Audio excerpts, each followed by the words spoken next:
Welcome to America's Heroes Group. Welcome to America's Heroes Group. This week is our roundtable with clean energy infrastructure partner Zodiac Solutions, LLC. Today is Saturday, August 6, 2022. August is National Wellness Month. Be well this month.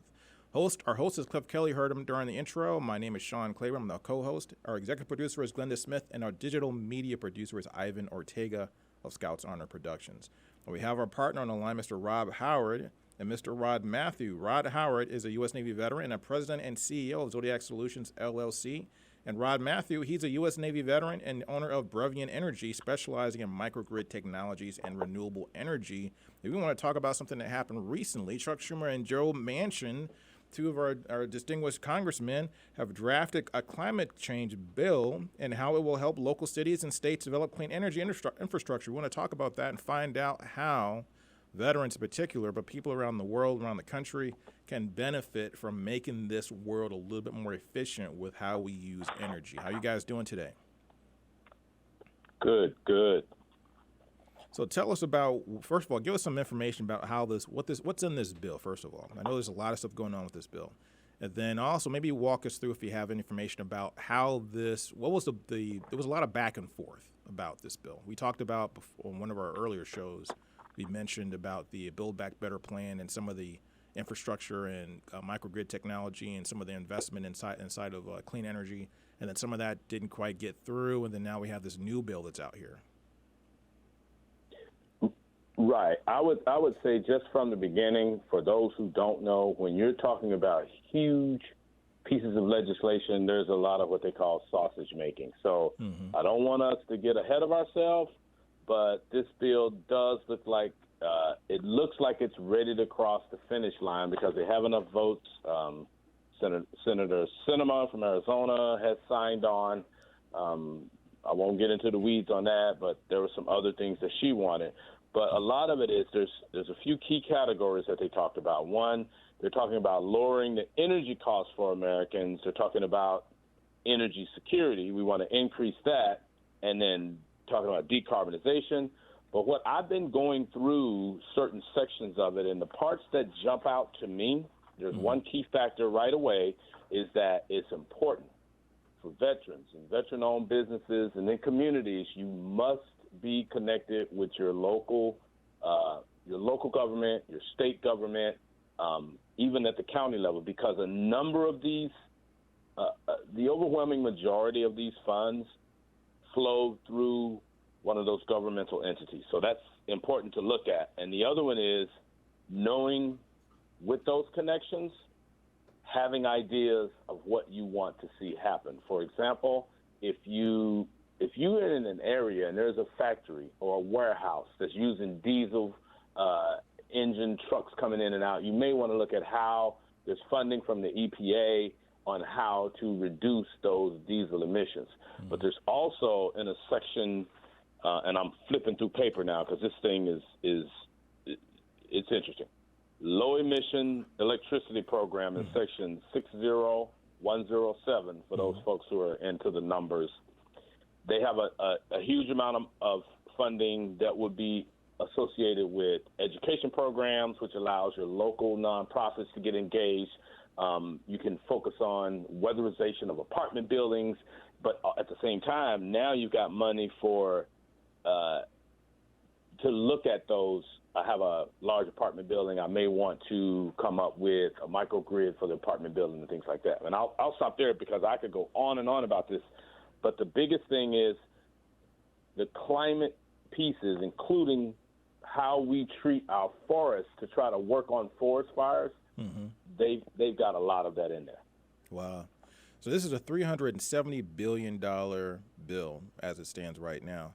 And a lot of the things that are in this bill also are designed to address, I guess, inflation, because if we can start building, we talked about one of our shows with you guys about building the infrastructure necessary for electric cars and having charging stations all over the country, especially on major highways and things like that. If we can get off our dependency of fossil fuels, when inflation kicks in, one of the biggest parts of inflation is fuel costs. So if fuel costs are really high, it drives the price of everything up. It becomes more expensive to put products inside trucks. That more expensive to use anything that this driven or taken to your house by a vehicle. That price of that item is going to go up if fuel prices go up. So what are we doing in regards to that infrastructure that's going to go in place to get more charging stations for the electric cars that are on their way? Rod, you have what can you tell us about that? I don't want to cut anybody out. I want to make sure because I'm in on the phone. But one of the things that they're actually trying to do, first of all, the Inflation Reduction is twofold. One of the pieces they're doing is deficit reduction, and we cannot forget about that. When they do deficit reduction, we're paying less interest, which actually works back through what the government is having to pay out. It allows more money to be available. So that deficit reduction is a huge portion to that. The other piece is what they're doing is everything from clean heavy-duty vehicles. They've got like $1 billion that's going to the EPA for everything from all your local heavy-duty vehicles, garbage trucks, dump trucks, big, huge city vehicles. They're going to be funding grants to support that. And so what they're looking at is when you have clean energy, because it could be hydrogen. It may not necessarily be electric. Okay. Hydrogen vehicles are available, particularly the hydrogen for those larger vehicles is right now where we are in the evolution. That's what they're using. They're using compressed hydrogen for garbage trucks, big dump trucks, and things like that. They've got a huge $1 billion for that. They're targeting low-income communities for that funding. So when you're riding through the grants with the EPA, if you're in a low-income area where they're trying to do that particular city, these cities really need to get in on that. Another one is if you're on a port city, which I found was kind of interesting. They're trying to reduce – people don't realize how much pollution happens at ports. You've got all the trucks that are carrying these supplies for the supply chain, but they sit, and they sit for quite a long time. They're trying to reduce air pollution at the ports by doing that. So basically what they'll have is they'll have it set up to where the trucks don't have to just sit there. They'll create more infrastructure there. And when you're creating that infrastructure for these larger vehicles, it leaves the ports into the supply chain because those trucks are having to move. Well, guess what? You're going to be building infrastructure for charging outside of just the ports. So it seems that there's some thought of what the entire infrastructure looks like, and the key agency for people to start looking on their website for grant opportunities as they're putting their plans together is the Environmental Protection Agency. So looking at that for the charging stations and locally, you've got funding that allows you to they don't even specifically say charging stations. What they say in some of the language is they want you to develop greenhouse gas reducing infrastructure. I interpret that as EVs, but it allows you, in case you want to do something else like weatherization of homes, like ensuring that we have electric appliances. There's funding for people who want to buy appliances. There's funding for that. So at this level so far, it looks broad enough to allow you to customize locally.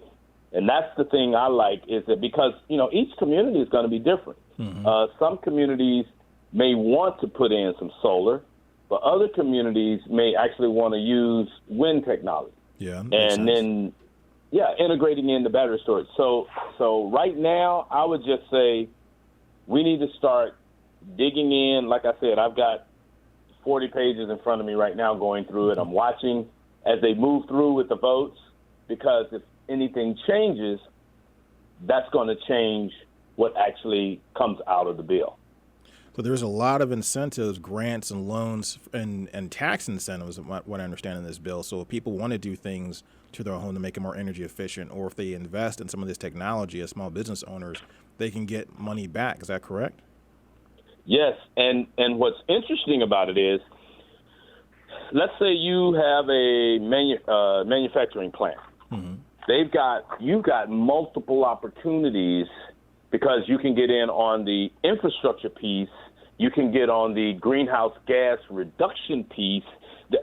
So again, at your home, there's incentives. There's even incentives for electric vehicles. There was one line where they're going to give $4,000 rebates if you're buying a used electric vehicle, and then $7,500 if you're buying a new electric vehicle. So you've got infrastructure pieces, you've got purchasing of electrical equipment.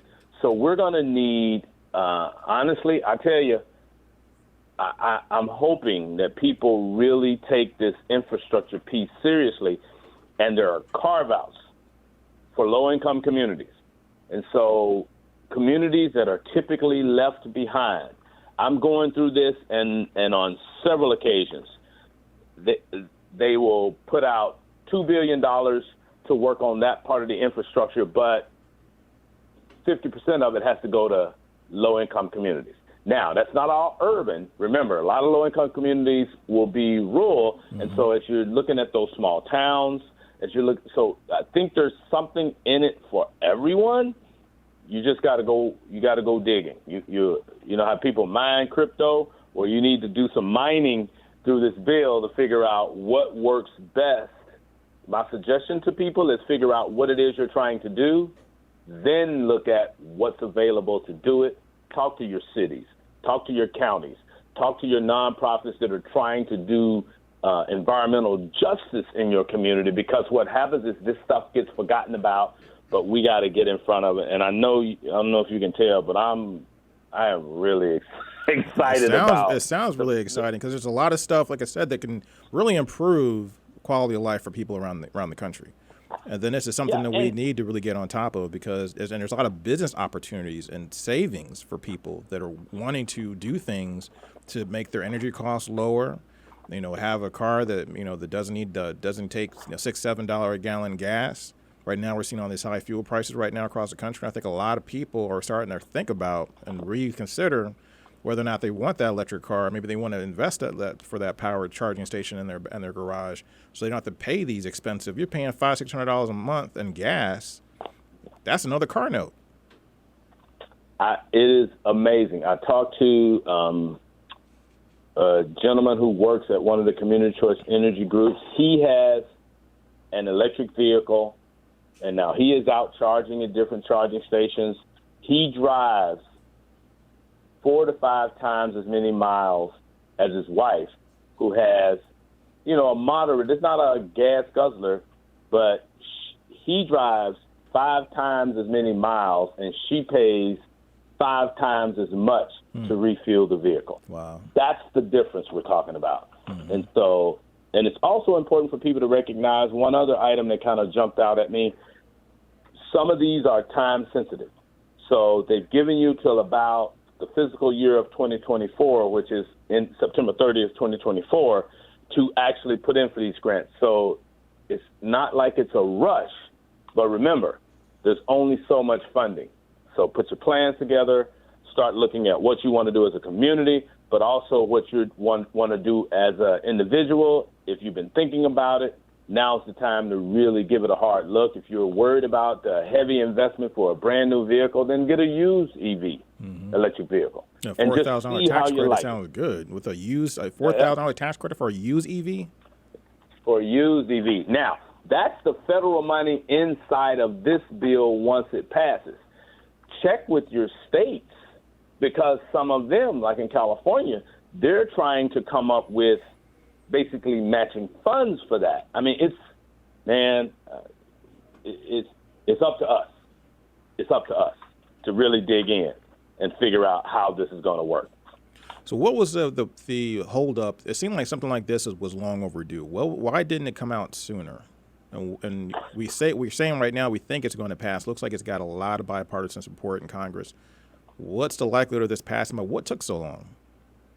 I think, again, having spent time watching what happens in Congress, a lot of it has to do with money in politics. there are a lot of people who don't want to pay any more in taxes, period. Mm-hmm. There are people who want what they call smaller government as long as they don't have to, they want big government when it benefits them, but smaller government when it comes to them having to pay more taxes or other people getting the support they need. Because, again, when you take care of people and they're cheaper, it's being proactive is where we reduce costs. Senator Sinema had an issue around basically the tax credit where you are able to roll the interest forward, and it benefited hedge fund operators, basically people who, in my opinion now, I'm not a doctoral economist, but they can pay a minimum tax. Mm-hmm. You got enough loopholes to not pay taxes because we can't get the country going forward by putting it on the backs of a shrinking middle class. Right. We have to work together. So that was a lot of it. And, they worried about inflation, but they're using the old rules of how we get inflation. Right. They're not exactly right. They're not using, think about it, they're not using the fact that we jump-started an economy from zero. Right. There are going to be supply chain issues.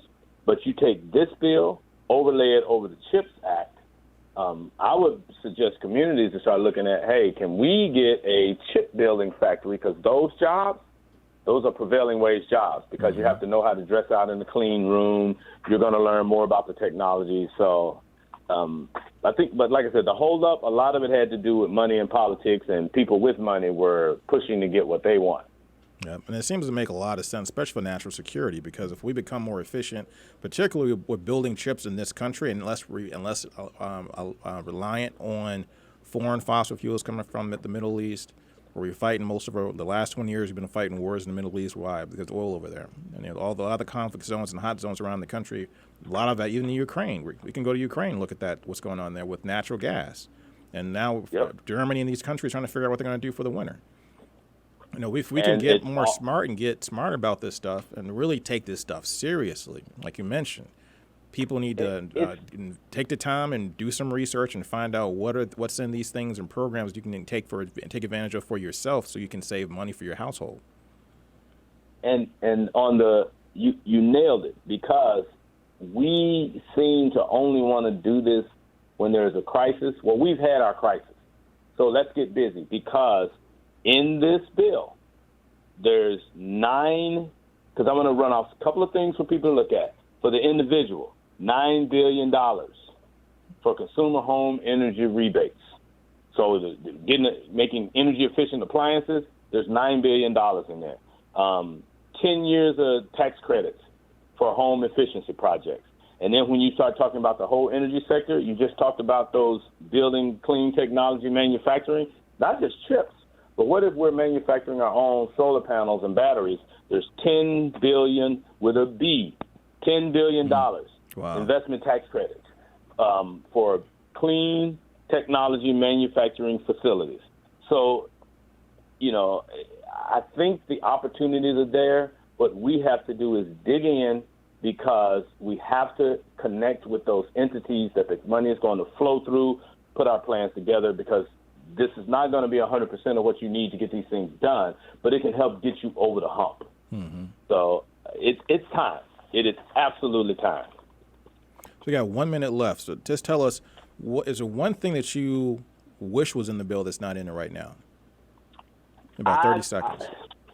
I would like me personally, I want, instead of using the normal governmental way of putting everything together and running it through the states and everything else, the federal government should have one-stop shopping to allow people to apply for funding to do low and moderate income communities, to change those communities to be energy efficient. That means that's everything. That's rooftop solar, battery storage, hydrogen fuel cell technology, charging stations, and allow people funding to buy electric bikes. It's really complicated to do this, and it doesn't need to be. We need one stop for it, and to make it happen on a faster scale. That's just, if I had to pick one thing, that's what I would like to see happen. Rob Howard, U.S. Navy veteran and president, CEO of Zodiac Solutions. We didn't have Rod Matthew with us today, but he'll be back This is America's Heroes Group. Great information. I appreciate your time, Rob. Appreciate being here, and I'm watching it. Next time we'll have a more up-to-date report. All right. We'll be right back.